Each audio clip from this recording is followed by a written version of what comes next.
Federation for the senior staff committee to be set up. I have a copy.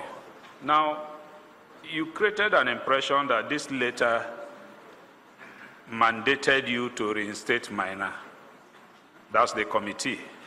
I want you to go through the letter and point out to us any paragraph or line in this letter that mandated you to reinstate minor. The only thing I've seen is that you should reconsider. There's no language saying that you should reinstate him. If there is any, please direct us properly. Mr. Chairman, honorable members, recall my earlier statement that nobody has power to to appoint, discipline, and promote. The ministry never reinstate minor into service. It is the Federal Civil Service Commission that the Constitution mandated reinstated minor and sent a copy of that reinstatement to my office. The process started very long time before I arrived to the ministry as permanent secretary. On my arrival, the meetings, the SSC meetings, everything has been concluded. The only role I played was to pass the report to the office of the head of service, which I did. And when minor reported to the ministry, he did not report it to me. He came and reported to Director of Human Resources, who was then retiring, and that day was the last day for the Director of Human Resources for retirement. While I was in the office, he said, Mena has reported. I said, look at what I gave you, file and deal accordingly. Bring him to my office. I said, Mena, I cannot assign you, I cannot take everything from you till I inform the office of the head of service, which I directed a letter verbally to be written to the head of service.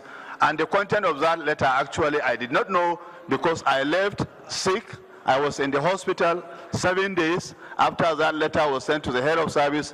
When she called me, she asked me, she saw a letter which she can't remember that she directed us to take any action.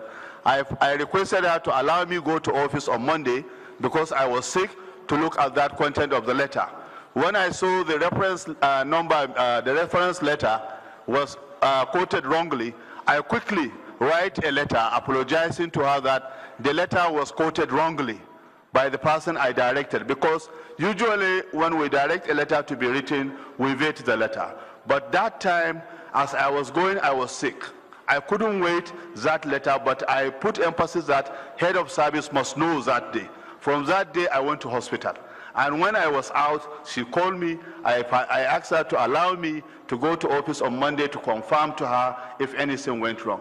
On reaching office, I realized the reference letter made to inform the head of service that he has assumed duty was a letter sent to Federal Civil Service Commission. And I quickly replied to her, apologizing that that reference letter was.